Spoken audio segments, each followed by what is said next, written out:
Министерството за внатрешни работи објави видео од полициска акција во која беа прибедени 3 лица од јавното претпријатие Комуналец Гостивар во рамки на предистражната постапка што се води за загадувањето на водата во градскиот водовод. Од МВР информираат дека полициски службеници од полициската станица Гостивар во координација со основното јавно обвинителство Гостивар ги лишиле од слобода лицето АА од село Здуње, вршител на должност директор на јавното претпријатие Комуналец, ВД од село Форино, раководител на секторот водовод и канализација, и лицето ЛН од село Вруток, технички директор на претпријатието. Апсењата се дел од истрагата што се спроведува по епидемијата во Гостивар откако беше утврдено загадување на водата во градскиот водовод, поради што стотици граѓани побараа лекарска помош, а беше прогласена и епидемија на заразна болест. Од полицијата соопштуваат дека надлежните институции продолжуваат со прибирање докази во рамки на предистражната постапка, пошто ќе бидат и превземени понатамошни законски действија во координација со обвинителството. МВР најавува дека јавноста ќе биде дополнително информирана за текот на постапката и за сите нови околности поврзани со случајот. Министерството за внатрешни работи информира дека во текот на изминатиот викенд во рамки на редовните сообраќајни контроли низ целата држава биле издадени вкупно 1415 платни налози за различни сообраќајни прекршоци. Најголем дел од санкциите, односно 298, се однесуваат на возачи кои надминале дозволената брзина на движење. Во истиот период, поради безобзирно управување со моторно возило од слобода биле лишени 58 лица, од кои 7 управувале под дејство на алкохол, 28 возеле без возачка дозвола. Од МВР информираат дека во текот на викендот биле одземени 23 возила согласно член 300 од Кривичниот законник. Полициската статистика покажува и 199 санкции за неправилно паркирање, како и 47 прекршоци за управување возило под дејство на алкохол.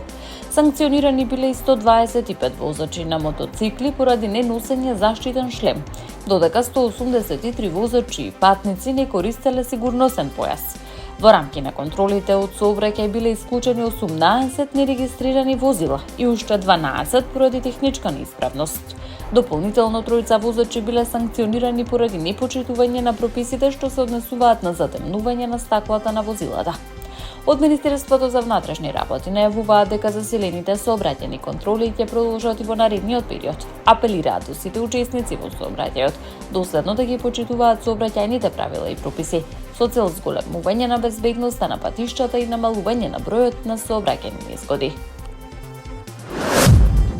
Иран се обидува да го искористи Ормускиот теснец како средство за притисок врз меѓународната заедница, изјави американскиот државен секретар Марко Рубио, обвинувајќи го Техеран дека сака да ја контролира една од најважните поморски трговски рути во светот.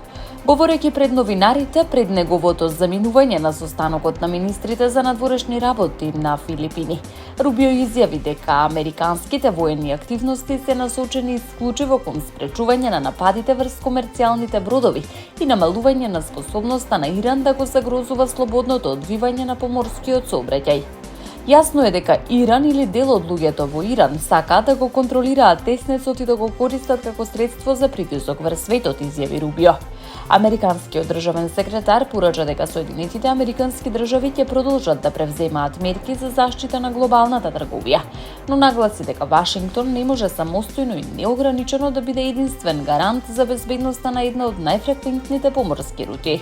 Според Рубио, американските воени операции се насочени кон иранските капацитети кои, како што тврди, се користат за лансирање ракети и дронови кон комерцијални бродови што минуваат низ Ормускиот теснец.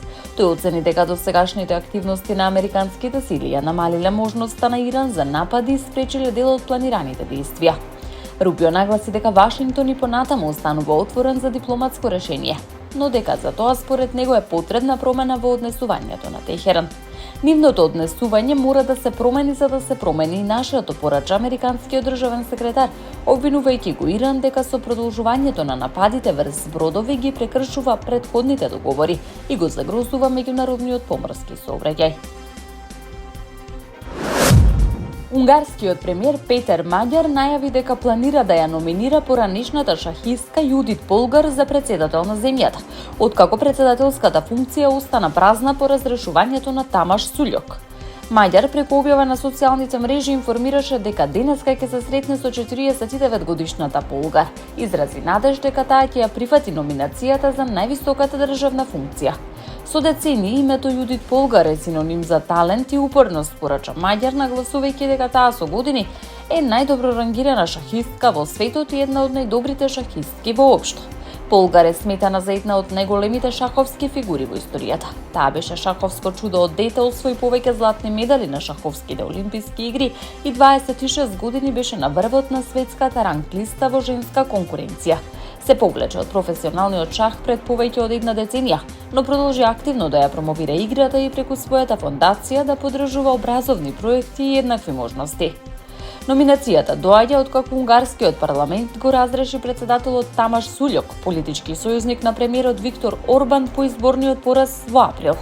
Председателот на Унгарија го избира парламентот, каде партијата Тизда на Унгарија располага со двотретинско мнозинство, што значително влијае врз изборот на новиот шеф на државата. Јудит Полгар досега немала политичка функција, незината евентуална кандидатура би значила влез на една од најпознатите личности од спортот во највисоките државни структури на Унгарија.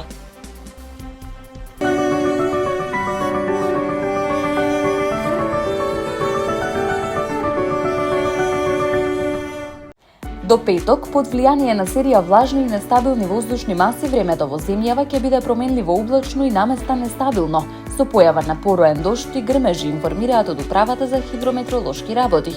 Оттаму велат дека локално временските процеси може да се развијат во форма на краткотрајно невреме, проследено со засилен ветер и изолирана појава на град. Граѓаните се повикуваат да бидат внимателни, особено во периоди кога се очекуваат поинтензивни врнежи и електрични празења. Во петок се очекуваат пообилни врнежи од дожд, поради продор на постудена воздушна маса од север, температурата значително ќе опадне. Нестабилно време се очекува и во главниот град. До петок ќе биде променливо облачно со повремени врнежи од дожд и грмежи. Локално во делови од Скопската котлина ќе има услови за засилен ветер, пороен дожд и краткотрајно невреме со можна појава на град.